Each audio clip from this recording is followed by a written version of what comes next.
चलिए देर आए दुरुस्त आए। इलेक्शन कमीशन के तरफ से 3 फेजेस में तारीख का ऐलान हो चुका है और बड़ी जल्दी से जो है ये शेड्यूल जो है समाप्त होगा। 87-88 के बाद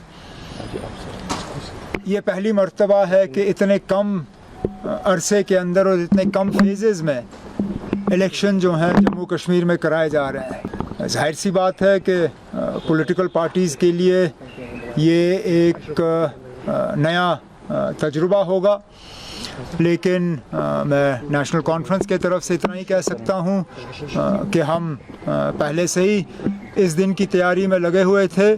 तो इसका स्वागत करता हूँ। किसी न किसी तरीके से यहाँ असेंबली बननी चाहिए और वो अपने लोगों को चुन सके, अच्छे नुमाइंदों को चुन सके जो उनको डे एंड नाइट अपने तकलीफ़ात को सुने। मुझे लगता है जम्मू कश्मीर के लोगों के लिए जमहूरी तरीके से सबसे बड़ा खुशी का दिन ये है, जो शायद लोगों को लगता था कि अब जम्मू कश्मीर में चुनाव कभी होगा नहीं, मगर वो मौका अब उनको मिलेगा। तो आइए, लेकिन उससे पहले हम आपको बताते हैं कि 2014 के जो विधानसभा के नतीजे हैं वो किस तरह से रहे थे। देखिए आपके टेलीविजन स्क्रीन पर इस वक्त यहाँ पर वो नजर आ रही है वो टैली। कुल 87 सीट यहाँ पर और पार्टी और सीट वाइज और जो परसेंटेज है वो हम यहाँ पर बात कर रखे हैं। अब परिसीमन के बाद समीकरण बदल गए हैं, लेकिन परिसीमन से पहले की जो तस्वीर है वो हम आपको यहाँ पर दिखा रहे हैं। पीडीपी को उस वक्त कितनी मिली थी? 28 सीटें मिली थी। बीजेपी की बात करें तो बीजेपी को माफ कीजिए 25% जो है वो ये इधर वोट परसेंट आप देख रहे हैं और इधर सीट आप यहाँ पर देख रहे हैं कि कितनी मिली। नेशनल कॉन्फ्रेंस की अगर बात करें तो 15 सीट उसको मिली। कांग्रेस के खाते में 12 सीट आई थी। वहीं अगर हम और दूसरी पार्टी की बात करें तो उनको 5 सीट मिली थी। लेकिन यहाँ वोटिंग परसेंटेज भी आप साथ साथ यहाँ पर देख पा रहे हैं कि पीडीपी को कितना मिला, बीजेपी को कितना मिला, एनसी, कांग्रेस, पीसी और अदर्स पार्टी को कितना वोट परसेंटेज जो है वो मिला। आप यहाँ पर पीडीपी और अगर बीजेपी के वोट परसेंटेज को देखेंगे तो देखिए कितना फर्क है यहाँ पर पॉइंट का। अगर आप उसके बाद का स्थिति वहां पर देखें 22.67% वोट 28 सीट पीडीपी की थी, लेकिन उसको वोट परसेंटेज में अगर आप कन्वर्ट करें तो 22.67% वोट उसको पीडीपी को मिला था। बीजेपी 25 सीट थी, लेकिन बीजेपी का वोट परसेंटेज पीडीपी से ज्यादा था, 22.96% था। वहीं एनसी की अगर हम बात करें, नेशनल कॉन्फ्रेंस की 15 सीट उसको मिली थी और 20.77% वोट एनसी का था। वहीं कांग्रेस का अगर आप देखें 12 सीट और वोट परसेंटेज अगर हम देखें तो 18.1% जो है वो उससे मिला था। वहीं पीसी की बात हम करें तो 1.96% और अगर वोट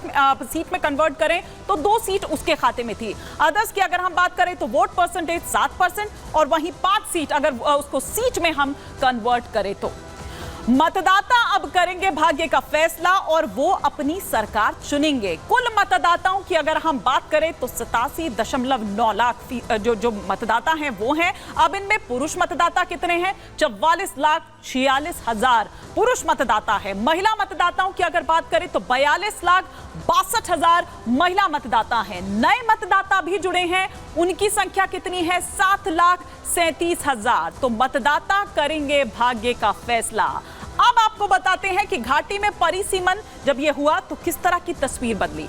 अभी जो हम नतीजे आपको दिखा रहे थे 2014 के, वो परिसीमन से पहले के दिखा रहे थे। अब परिसीमन के बाद कि हम आपको यहाँ पर दोनों ही स्थिति जो है वो आपको दिखा रहे हैं। देखिए जम्मू डिवीजन की अगर बात करें, देखिए यहाँ पर 6 सीटों का इजाफा हुआ है, 6 सीटें यहाँ पर बढ़ी है। परिसीमन के पहले कितनी थी? 37 सीटें थी। अब परिसीमन के बाद यहाँ पर कितनी हो गई है? 43 सीटें हो गई है। और देखिए ये माना जा रहा है क्योंकि जम्मू हिंदू बाहुल्य जो है जम्मू है, तो इसका जो फायदा है वो बीजेपी को मिलेगा, ये ऐसा माना जा रहा है। ये इस तरह की जो बातें हैं वो कही जा रही है। चूंकि कश्मीर की अगर बात करें तो वो मुस्लिम बाहुल्य है, तो ऐसे में वहां पर जो जोर पार्टीज लगाती थी अब वैसा ही, चूंकि जम्मू संभाग में बढ़ गई है सीट्स, तो अब वैसा ही जोर वहां जम्मू संभाग में भी लगाना होगा। लेकिन कश्मीर की अगर हम बात करें, परिसीमन के पहले 46 सीटें थी, परिसीमन के बाद वहां क्या स्थिति है? 47 सीटें हो गई है। तो ये तस्वीर हम आपको दिखा रहे हैं परिसीमन के पहले की और परिसीमन के बाद की। कुल अगर हम सीटों की बात करें तो परिसीमन से पहले 83 सीटें थी, परिसीमन के बाद 90 सीटें।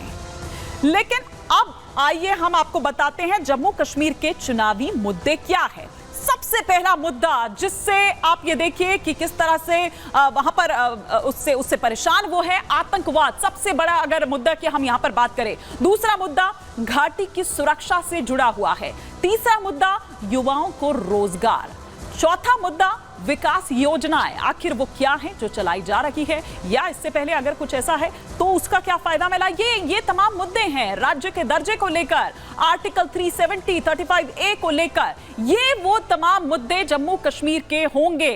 तो ये देखना होगा कि किस बहुत दिलचस्प देखिए ये चुनाव होने वाला है।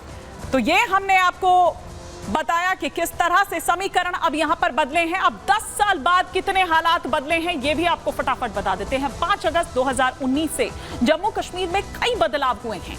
जम्मू कश्मीर 2 हिस्सों में बंट गया। पहला हिस्सा जम्मू कश्मीर, दूसरा हिस्सा लद्दाख। जम्मू कश्मीर में विधानसभा चुनाव होंगे, लद्दाख केंद्र शासित प्रदेश बन गया है। जम्मू कश्मीर सरकार के पास पहले जैसी शक्तियां नहीं, बल्कि पहले चुनी हुई सरकार जम्मू कश्मीर में थी और सब कुछ उसमें था। अब जम्मू कश्मीर में एलजी सबसे ऊपर होंगे, फिर पुलिस, जमीन, पब्लिक ऑर्डर पर एलजी का अधिकार होगा और बाकी सभी मामलों में चुनी हुई सरकार फैसला लेगी। सरकार के फैसलों में एलजी की मंजूरी जरूरी होगी। तो ये हमने आपको सिलसिलेवार तरीके से यहां पर बता दिया है। अब 10 साल में ये कितने बदलाव हुए हैं और किस तरह से क्या किसको फायदा इसका होगा, ये हम एक रिपोर्ट के जरिए आपको बता रहे हैं।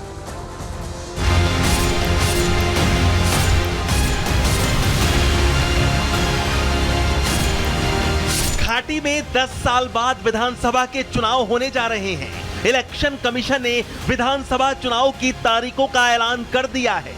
राजनीतिक दलों ने भी चुनावी दंगल में उतरने के लिए कमर कस ली है। लेकिन इस बार जम्मू कश्मीर में विधानसभा चुनाव 2014 के चुनावों से पूरी तरह अलग होगा।